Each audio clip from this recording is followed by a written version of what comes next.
Hey, welcome to another edition of In the Chute. Kaylin, what have you got for us today?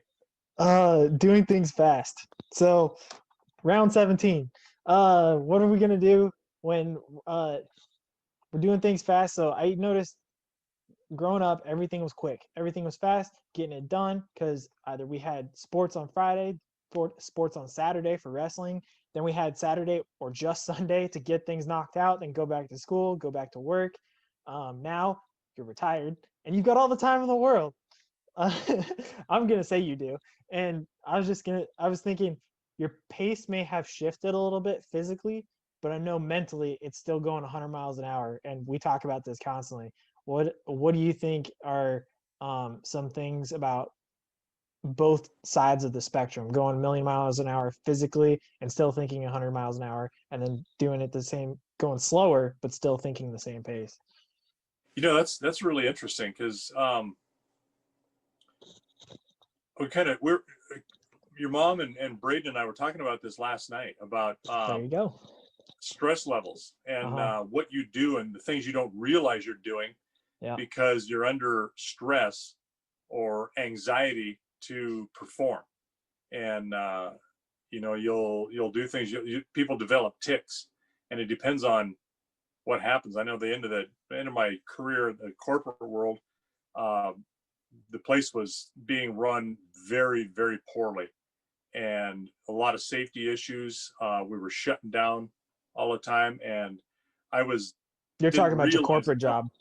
my corporate job, yeah, Yeah. and didn't realize I was doing it. And these are some high stakes things. I mean, it's people can die Right. because of some of the safety issues, and I mean it's very, very serious. And you come in and you help out. You're putting in 18-hour days, high stress, and all of these people breathing down your neck who know nothing about what you do, but they can tell you that you're not doing it right. I know You that. know, I know that feeling with medical. yeah, and I didn't realize it until one of these people pointed this out to me. I come in and was helping out and did one portion where which you can only do so much. And a couple of guys were taking care of a couple of parts of the unit, and I was taking care. And I come in, I'd gotten like 4 hours of sleep. I'd been on for like 15 hours. Went home, slept for a couple, 3, 4 hours, got up, and by the time I drove home, slept a little, got up, showered, went back in. Um, I'm in there, 6 hours later from when I left after putting in 15 hours or so, or 14, 15, something like that. And I come in early, 6 hours early, and then I was going to continue on for another 12 hours. I'm putting in an 18-hour shift. And I'm sitting there working, and you're trying to think of all of the things that you can, all your knowledge training, and you're working as a big group, but as in your individual shells that you're trying to help each other out in. And the next day, one of these guys that he'd been around, and they brought him in there to help us, Oh yeah. yeah. And the next day he comes up to me and goes, man, he says, hey, you did a good job. And we did some good work. And it wasn't just me, it was some others. And we were able to kind of turn things around and keep from having a complete shutdown. And he says, man, I watched you. You sat there on that one place on this console, and you sat there he said, for 6 hours that I was here, he said, your knee or your foot never stopped moving. It was just, how you just jiggle your foot up and down. Yep. And I thought I did, I didn't even realize it. And then I watched one of the other guys that was working with me a lot. We worked 223 nights together in a row, 12-hour shifts. I think I had like in that time, which is like what, 8 months or something, I had like 17 nights off in Hmm. that stretch. I mean, it was brutal. And I looked at him, and he was doing the same thing.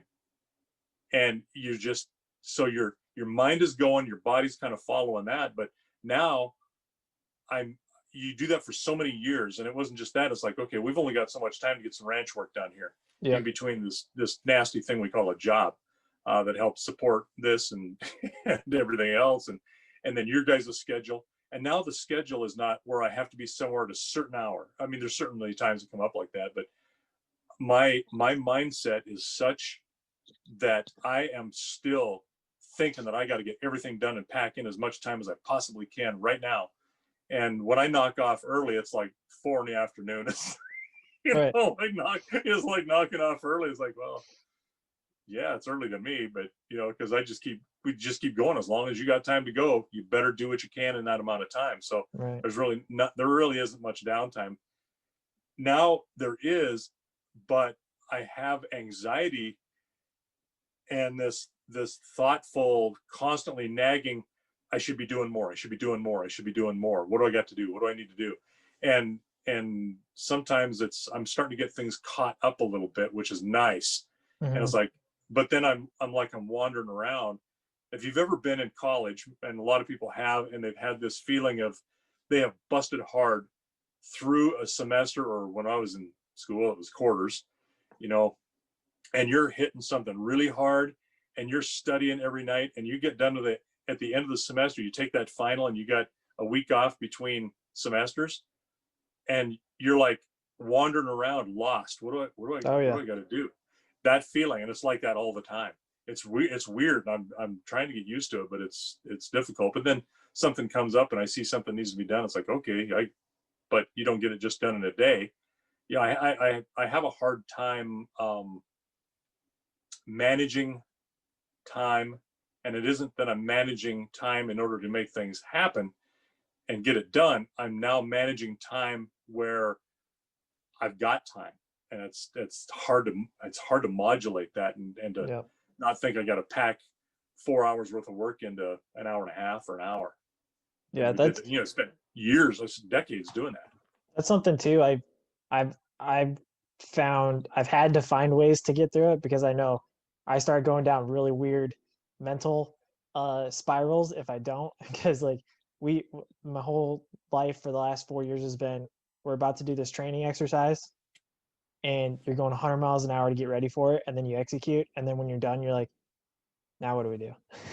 and, Right. and typically it's you got the next one, but then sometimes it may not be right after that. It's a while down the road. So you're like, okay, what do I do with this extra time that I've got?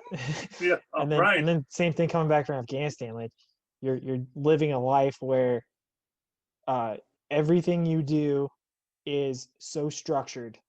Mm. You wake up at a certain time, you do everything the same way every single day, then you bust your butt at work. It could be 12 hours, it could be 18 hours, you don't know, but you're going to be focused 100% on that job.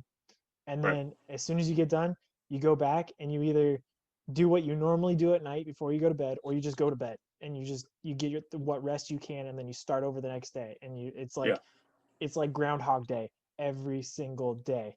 And Yeah. I found and maybe that's probably why we're getting more of this stuff done, like the social media and whatnot, but forcing myself to have that structure, regardless of how I feel or how I think, has helped make me more productive and keep my mind from going, okay, what do I do? Because if I Well, force myself, hey, this time you're waking up, this time you're gonna have breakfast, this time you're gonna do things, it keeps me in a better mental place and keeps me productive because then I don't just sit with Cheetos and Superman pajamas all day in the couch and yeah. watch Thor Ragnarok or whatever and do Right. nothing productive. So Well, and that's a really good point. I think we all need structure. yeah. We all, there's stress broken into two different kinds. There's distress and eustress, and we function well when we have a little bit of stress in our lives to make us focus and function well. I mean, that's a healthy kind of stress. And I think whether you're ranching or you're in a big city, stress is a matter of lifestyle. Mhm. And for those that are trying to do their best, uh, that's the same emotion, the same feelings, and it doesn't matter whether you're on a concrete jungle or you're out here, in the middle of Montana grasslands. Stress is stress, and you're feeling the same emotions, the same feelings, that kind of stuff when you have something that matters and it's on the line. But we have to have structure. If you don't have the structure, yeah, you can go down, this oblivious, just emptiness that can consume you, and you don't even realize it, I guess. Yeah. But And you said the other thing too, and this is kind of the second parter of the question was your mind's always working. What do you do with that? Because I know me, I've got my notebook that I write things down, trying to like, okay, this is what we can do. These are some ideas. Some of it might be useless, you know. Some of it looks good right now, but then I'll look back. I've already looked at that account today. I was like, yeah, that was a bad idea. I'm not using that. So I just put a line through it. And I don't know, maybe in 3 months it might be a good idea again. But I write Right. things down partly because I can't remember things very well, but then also to like, oh yeah, that's a good idea, and I can build off of it when I read it again. I know you think of a lot of things, particularly when you go to trying to like corral work, making corrals more efficient and better, doing something that requires building something or kind of putting it together so it will work. Like, what's kind of your mental process through, I guess, anything on the ranch? Yeah. Sometimes you wake up in the middle of the night. Sometimes you can't get to Yeah, sleep because you're thinking about what do I need to do? How do I solve this? What can I make better? that's And why I got a notebook. well, see, and I kind of Write it keep it down in and go to my head. sleep. Well, I keep it in my head so that I can forget about it and then I can rediscover it. And I'm like, Oh, there you hey, go. you know? But uh, yeah, I have constant reminders. I have those physical reminders out there, and then I'll dwell on stuff, and I tend to obsess about things like that too. We want to add on to the ranch house and put in. We don't have a garage. We got a shop, but I want to put Right. a garage on there with an apartment in it. And I will literally think about measurements of how wide something should be, how long has it got to be, what, how high off the ground. I mean, all of these functional things that is going to all tie together. It's almost like putting a blueprint together in your head mentally and thinking about, okay, how's this going to work if this doesn't work? How are we going to do this? There's a lot of process things that I'll do like that. I'll think back. And what I'll tell you what was really good is last spring when we were doing calving and working on your brother's pickup. He's got that 1962 Chevy C10 step side short box pickup. It's the first pickup I ever remember. I learned to drive in it. And before your grandpa died, he wanted Braden to have it. And because they were going to work on it. Of course, he wanted you to do that too. And, Yeah, I and wanted to me. be there. I Yeah. know we wanted to all do it together, but it just didn't happen. Yeah. So But so we started working on that, and it was really good for me in some ways because there's some things that I hadn't done in years, with old technology. We had a points plugs distributor, mhm. and I'm like, oh my god, when's the last time I did that? Was under the pull the distributor cap, and you got a rotor and points and everything in there. It's like, oh my god, how do we do this? Okay, yeah, and then showing your brother how to go top dead center and all of those things that you guys have no idea because of the No, technologies that we now have, not at and all. most Yeah, people don't. And you could work on those, and it's like it was fun, refreshing, but it also reminded you of how did I learn this? Okay, my dad showed me this. How did he learn it? His dad showed him, and they grew up and worked in industry, worked in odd jobs with those kind of skills that you had. And I worked as a mechanic for a short time after I graduated from high school.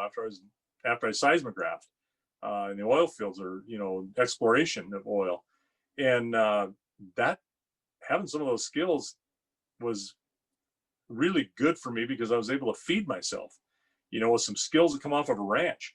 And then you expand on that because if you're willing to do that and willing to learn, you're going to learn. They're going to put more things in front of you.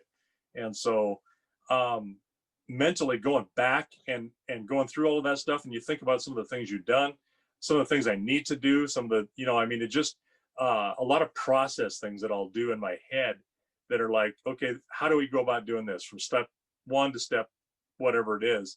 And I occupy my mind like that. Of course, I think of a lot of things that I think anymore, a lot of future things about how are we gonna keep this place going? How are we gonna do this yeah, so my grandkids, sustainability. yeah, your grandkids can be able to have somewhat of the same lifestyle. And it's not gonna be the same.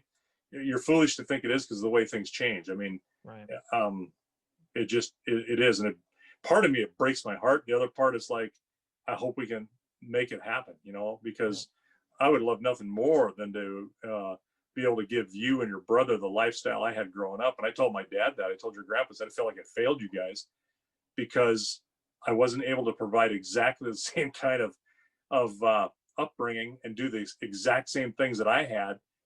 And he said, you didn't fail them. You give them every opportunity you could while you can. I never had the same things that he had. You know, you and I flew over a little piece of ground and I pointed out a log cabin that was down on the creek. Right. You remember that? Yep. And I said, that's a 2-room cabin that I went by for the first time with my mom's dad. And he said, you know where that place is? And I go, no, what about it? And he told me what it was. He said, that's the Rasmussen place. I went, oh, I know what that is. He goes, yeah, your dad and uncle were babies in that 2-room log cabin, you know, in 1942, when your grandpa and grandma were married and first had kids. That's where they lived. I'm like, you know, you look at what the conditions that they had, things change. And sometimes they've changed for the better, but I think sometimes we're a little too technical now because, well, especially me, I can't keep up with this. And I'm getting to the point where I just want to throw things. I don't want to even try to keep up because it's too overwhelming. And I'm hanging on to stuff that's not useless or not useful, and it becomes useless. And it's still technology that I think it's there. And so all of these things go through my mind all the time. I mean, it's just, well, it probably doesn't help because the technology also helps to make us more efficient, more faster. Like, just it kind of compounds on itself to an extent as well. yeah, and I think there's some value in that, but I also think it's destructive in a lot of ways too because we lose skill. Yeah, But I agree. anyway, All right, we'll put that out to pasture.